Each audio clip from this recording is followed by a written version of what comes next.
Through the streets of Yembol, on the outskirts of Dakar, football jerseys reach as far as the eye can see. Dozens of players from different clubs walk together. Their boots have been left behind. Today is not a match day, but a day of mourning.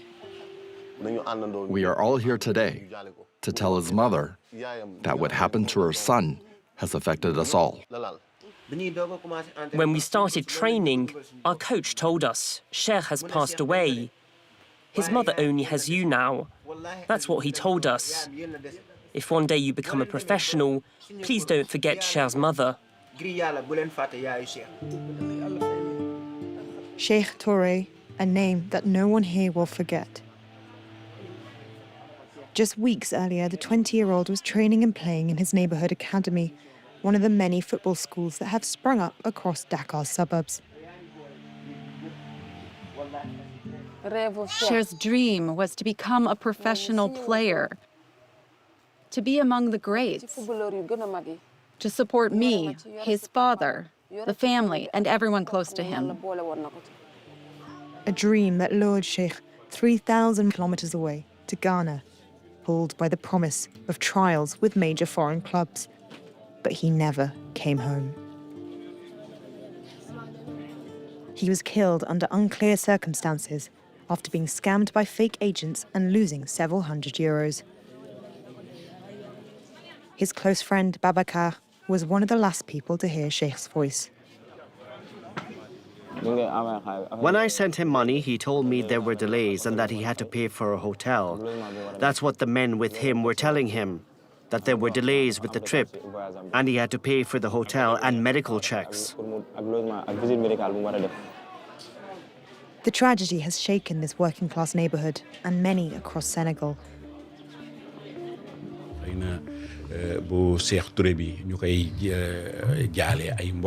Malheureusement, les garçons sont partis au Ghana via un faux formulaire et non par pacte académique. Maanaam académie nga xamante ne moo leen waroon yóbbu. Donc chaque jour un nouveau cas wax nañ ko bëkk démb ak waa Pikine ak ainsi de suite. Par rapport aussi à la fédération, par rapport à la ligue, comment faire pour protéger ces jeunes-là?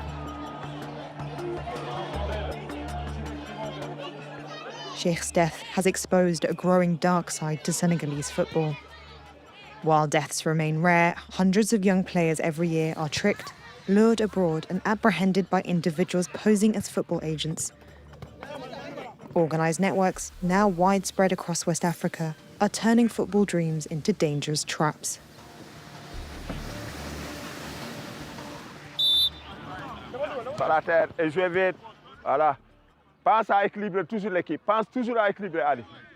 On the Niakoura pitch in Dakar suburbs, training happens like clockwork every morning. Since 2012, the team, Espérance Sportive de Keur-Massar, has played in regional amateur leagues. Around 50 young players from the area train here, guided by coaches working with very limited means. Clubs like this are often a lifeline for these kids. They don't have jobs. They're not in school. They have no qualifications. Their only hope is success in football. A hope that is common in Senegal. A hope that fake agents profit from. Despite coaches' vigilance, these recruitment scams are almost unstoppable. An experienced André has firsthand. A few months ago, he was quietly approached on this pitch. He told me there were two offers, one in Serbia and another I don't remember. We had no idea at all. It was during a match here. He approached him secretly and asked for his contact details. He went straight past all of us to speak directly to the player. That's when I started to think something was not right. For many young players, this first contact is the start of a dangerous journey. To understand how these networks operate, we contacted someone claiming to be a football agent. Hello, how are you? I got your number. I saw the offer. Posing as a player's relative, we called one man recruiting young footballers. The departure is Friday to Kosovo. You need to buy the tickets. It's 2 million CFA francs, 3,000 euros. 3,000 euros? That's a lot. Don't worry.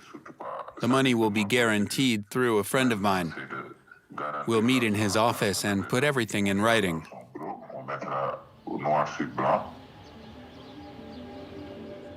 Trials abroad, informal guarantees and large sums of money for what should be free. The method is borrowed from human trafficking networks active in West Africa, as the authorities well know. The urgency of departure is used to give credibility. They usually send them to destinations where the Senegalese don't need visas to make departure easier.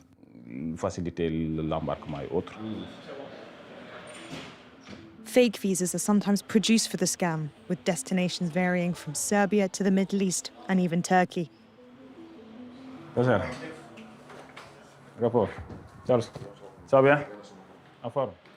National Division for the Fight Against Migrant Smuggling is responsible for investigating these cases. Some officers work undercover, so we've hidden their identities for their safety. What's the update with the case? Concerning the affair, where are you with that? Today, investigators are tracking a network that runs a fake visa scheme which promises European trials. You need to set up a team at the airport.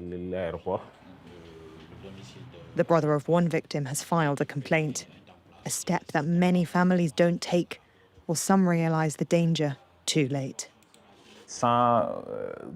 Without reports, our operational capacity is limited. And if we intervene too late, the departure happens and the victim leaves the country. A race against time that these fake agents tend to win. Alone and abroad, players and their families are left vulnerable.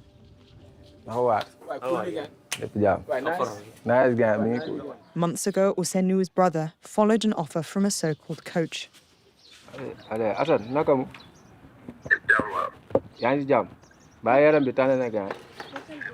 He is now stuck in Qatar.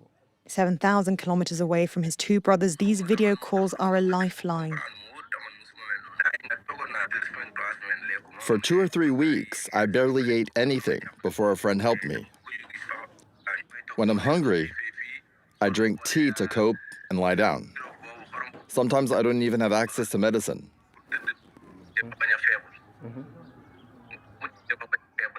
Luckily, I met a Cameroonian here who has family here, who helps me find food. Sometimes I eat at his place.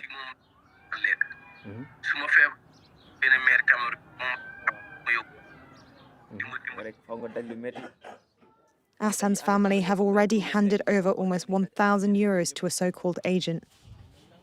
But now there are additional fines from Qatari authorities due to his expired visa. It's a huge amount now, more than 1 million CFA francs, 1,500 euros. It's enormous. Every day of overstay adds about 45 euros in fines, and it must be paid to leave the country. In the neighborhood, the case is well known. He is not the first to fall victim to this agent. It will be okay. You'll come back and see your mother and your family again, God willing.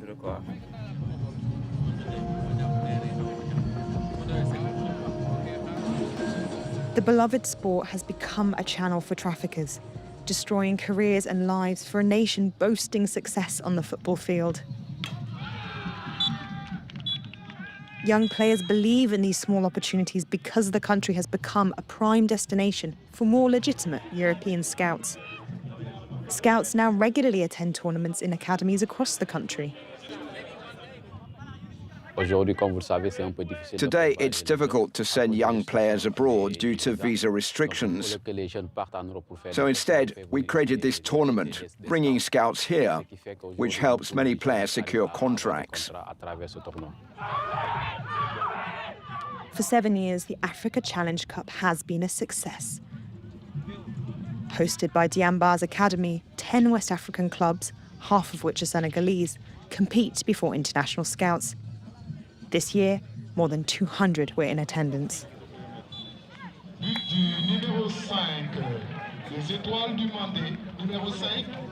It's widely known that Senegal has become a new talent hotspot for clubs abroad. We're looking for different profiles here than in France. Athletic left-footed center backs and defensive midfielders with strong physical profiles. We really like Senegal. Players benefit from good training, and it works well for both them and European recruiters. We find well-trained talent that can be exported to Europe.